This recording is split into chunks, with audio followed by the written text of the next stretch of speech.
ইসলামের সৌন্দর্য হচ্ছে আত-তাইসির, simplicity is the beauty of Islam. সহজীকরণ হচ্ছে ইসলামের সৌন্দর্য। বিশ্বনবীকে যে কোনো অপশন দিলে সবচেয়ে সহজ অপশনটা নিতেন। সুবহানাল্লাহ পড়েন। বিশ্বনবীর কাছে এসে বললেন, ইয়া রাসূলুল্লাহ, সূরা ফাতিহা দিয়ে ঝাড়ফুঁক করে এক বর্ণনায় 100টা, আরেক বর্ণনায় 30টা ছাগল আমরা পেয়েছি। পথিমধ্যে একটা ছাগল জবাই করে আমরা খেয়েছি। এই যে কোরআন দিয়ে ফু দিয়ে আমরা ছাগল আনলাম, খাইলাম, এই ছাগল নেয়াটা জায়েজ হয়েছে কিনা বলেন। মাসালা ক্রস চেক করতে আসছে, ডবল চেক, দেখে বিশ্বনবী কি বলে। বিশ্বনবী বলেন জায়েজ হয়েছে মানে কোরআনের দাম বাড়ায় দিয়ে আসছিস বেটা। আল্লাহু আকবার। কোরআনের দাম তোমরা বাড়িয়ে দিয়ে এসেছো। 30টা বা 100টা ছাগল যাই পাইছো তোমরা, ভাগ বটোয়ারার পরে 2-1টা থাকলে আমারও দিও। তো এটাকে বলে সূরাতুশ শিফা। কোরআনের ভেতরে শিফা দিয়েছে কে? ওয়া নুনাজ্জিলু মিনাল কুরআনি মা হুয়া শিফাউন ওয়া রাহমাতুল লিল মুমিনিন ওয়া লা ইয়াজিদুয যালিমিনা ইল্লা খাসারা। এই কোরআনের মধ্যে আমি শিফা দিয়েছি, রহমত দিয়েছি, বরকত দিয়েছি।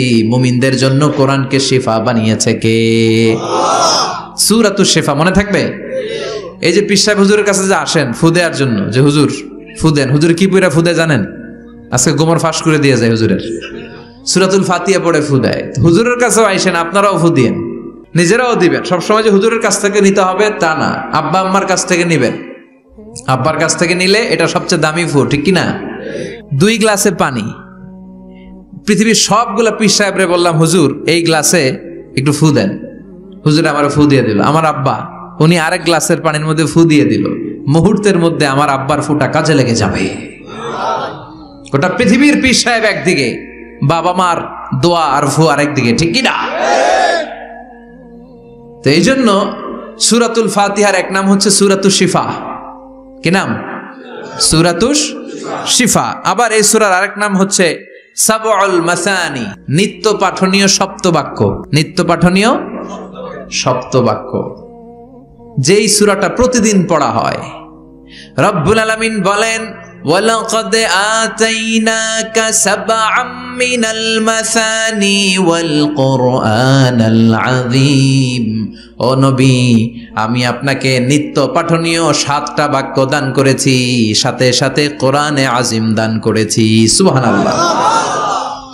নিত্য পাঠনীয় 7টা বাক্য, এমন 7টা বাক্য এই সূরাতুল ফাতিহা, যে 7টা বাক্য সব সময় পড়তে হয়। যারা প্রতিদিন নামাজ পড়ে, শুধু ফরজ নামাজ পড়ে, তার 17 বার পড়তে হয় এই সূরাটা। সুবহানাল্লাহ মাহফিলের পরে। আর যারা সুন্নাত সহ পড়ে তাদের প্রতিদিন 32 বার এই সূরাটা পড়তে হয়। তাহলে যেই লোকটার বয়স হয়েছে 50 বছর, সে যদি নামাজি হয়ে থাকে, একটু হিসাব করেন লোকটার বয়স কত? 50। আর লোকটা নামাজি না বেনামাজি? নামাজি।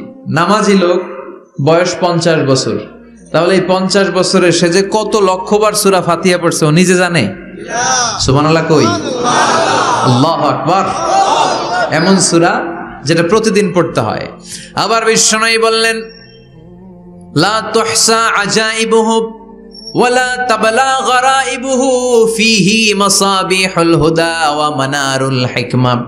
কোরআন এমন কিতাব, সূরাতুল ফাতিহা এমন সূরা, এই সূরার আশ্চর্যান্বিতার কোনো শেষ নাই। এই সূরা কোনোদিন পুরান হয় না।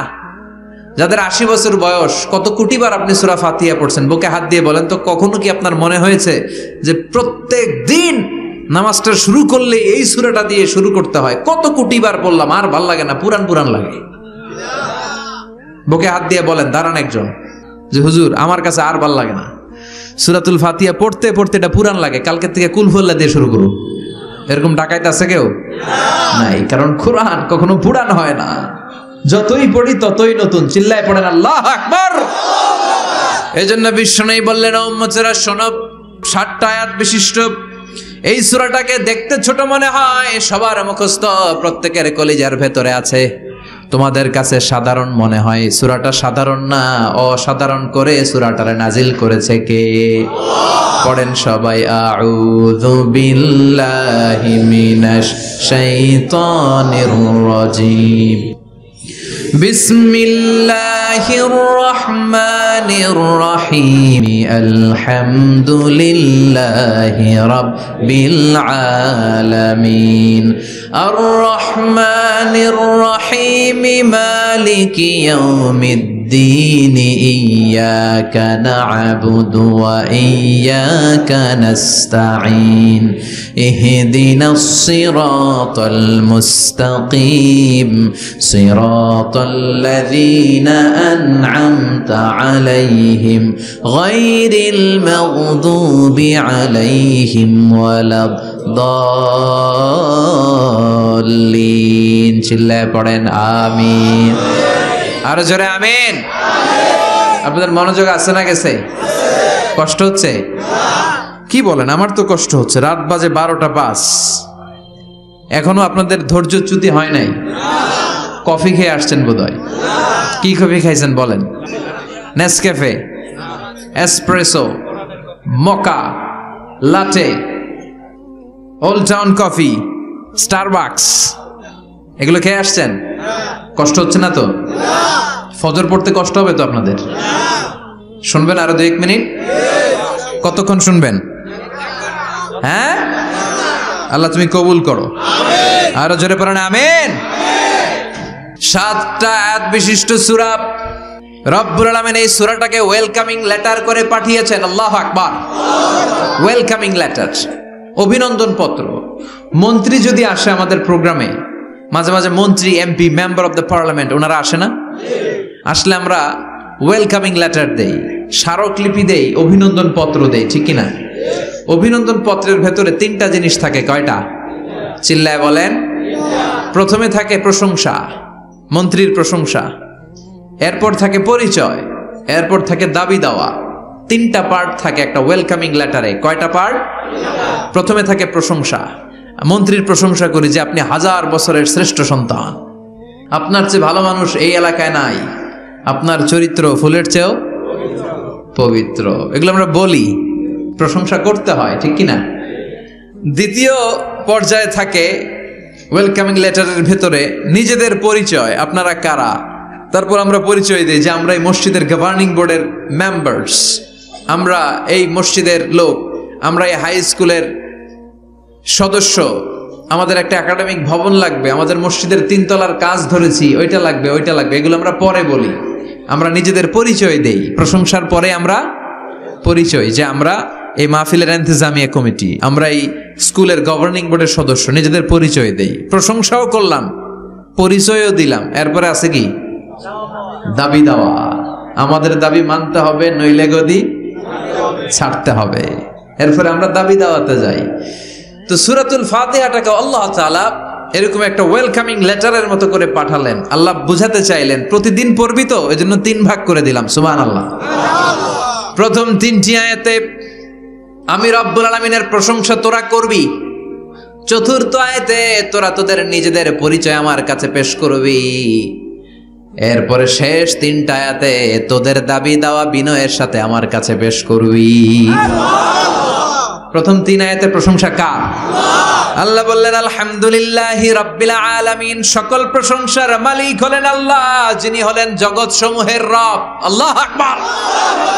হামদুন মানে প্রশংসা। হামদুন মানে কি? প্রশংসা কার? কম কম না বেশি বেশি? বিশ্বনবী মসজিদে নববীতে ইমামতি করছেন, আল্লাহু আকবার বলে নামাজ শুরু করলেন, কেরাত পড়লেন, রুকুতে গেলেন, রুকু থেকে দাঁড়িয়ে বিশ্বনবী পড়লেন সামি আল্লাহ।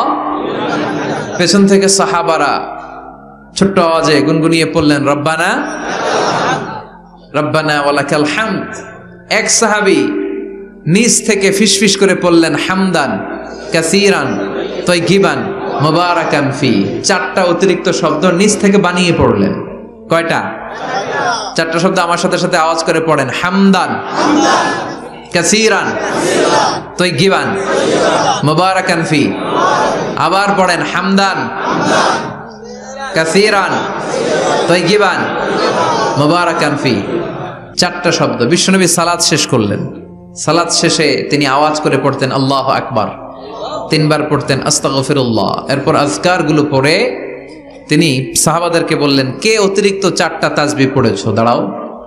আমি তো এই 4টা তাসবিহ শিখাই নাই, কে পড়েছো? কেউ দাঁড়ায় না, ভয়। বিশ্বনবী অভয় দিলেন, দাঁড়াও, আমি কিচ্ছু বলবো না। এক সাহাবী দাঁড়ালেন, দাঁড়িয়ে বললেন, ইয়া রাসূলুল্লাহ, আমি পড়েছি। বিশ্বনবী বললেন, কেন পড়েছো? এই হামদান কাসীরান তাইয়িবান মুবারাকান ফি, এই 4টা তাসবিহ তো আমি শিখাই নাই, পেলে কোত্থেকে? সাহাবী বলে, ইয়া রাসূলুল্লাহ, ইয়া হাবিবাল্লাহ, আল্লাহর তাসবিহ যখন আমি পড়ি, আল্লাহর জিকির যখন আমি পড়ি, কম কম পড়লে আমার পোষায় না, আমার পড়তে হয় বেশি বেশি। এজন্য আমি নিজ থেকে আই ফেব্রিকেটেড দিস তাসবিহ, আমি নিজ থেকে এটা বানিয়ে পড়েছি। বিশ্বনবী বললেন, ও সাহাবী, ভয় পেও না, চিন্তা করো না, তোমরা দেখো না এই নামাজরত অবস্থায় আমি দেখেছি বিদউ ওয়া 30 মালায়েকা, 30 জনেরও বেশি ফেরেশতা। তোমার এই অতিরিক্ত 4টা যে তাসবির সওয়াব হয়েছে, এই 4টা তাসবির সওয়াবটা 30 জনেরও বেশি ফেরেশতা কে কার আগে এই সওয়াবটা আল্লাহর আরশে পৌঁছে দিবে, এই নিয়ে ফেরেশতাদের মধ্যে আকাশে প্রতিযোগিতা চলছিল। আকাশে তারা কম্পিটিশন করছিল, কে কার আগে আল্লাহর দরবারে পৌঁছে দিবে এই প্রশংসা। এজন্য আল্লাহর প্রশংসা কম কম না বেশি বেশি? আল্লাহর প্রশংসা করে আমরা শেষ করতে পারবো? সাগরের জলকে কালি করে, গাছের পাতাকে খাতা করে, তোমার মহিমা লেখা শেষ হবে না, যদিও লিখি প্রভু জীবন ভরে। সাগরের জলকে কালি করে, গাছের পাতাকে খাতা করে, তোমার মহিমা লেখা শেষ হবে না, যদিও লিখি প্রভু জীবন ভরে। সাগরের জলকে কালি করে, সুবহানাল্লাহ পড়ে। উপমাটা খেয়াল করেছেন? মেটাফরিক, এটাকে বলে মেটাফোর, রূপক অর্থে, মাজাজি ভাবে আল্লাহ বলেছেন, সাগরের জল যদি কালি হয়, গাছের পাতা যদি খাতা হয়। পৃথিবীতে কয়টা গাছ আছে? পৃথিবীতে বাদ দেন, কুমিল্লাতে গাছের পরিমাণ কেমন? অনেক। তো কুমিল্লায় যদি অনেক হয়, বাংলাদেশে কেমন? বাংলাদেশেও অনেক। আচ্ছা, তো আফ্রিকার জঙ্গলের কি অবস্থা? সুবহানাল্লাহ পড়বেন না? এই সব গাছের পাতা যদি খাতা হয়ে যায়, সাগরের জল যদি কালি হয়ে যায়। পৃথিবীর সবচেয়ে গভীরতম সাগরের নাম প্রশান্ত মহাসাগর, গভীরতা সবচেয়ে গভীর জায়গার নাম মারিয়ানা ট্রেঞ্চ, গভীরতা প্রায় 36,000 ফিট। দ্বিতীয় গভীরতম সাগরের নাম আটলান্টিক মহাসাগর, সবচেয়ে গভীরতম জায়গার নাম হচ্ছে পোয়েটোরিকো, এই পোয়েটোরিকোর গভীরতা প্রায় 33,000 ফিট। মহাসাগর কি পৃথিবীতে শুধু 2টা? কথা বলেন। প্রশান্ত মহাসাগর, আটলান্টিক মহাসাগর, ভারত মহাসাগর, উত্তর দক্ষিণ, কত মহাসাগর, কত সাগর। এই আমাদের বঙ্গোপসাগর, লোহিত সাগর, ভূমধ্য সাগর, চায়না সাগর, কৃষ্ণ সাগর, সাগর আর সাগর। এই পৃথিবীর 70% শুধু সাগর, 70% শুধু হানি আর হানি, নোয়াখালীর ভাষায় পানি আর পানি।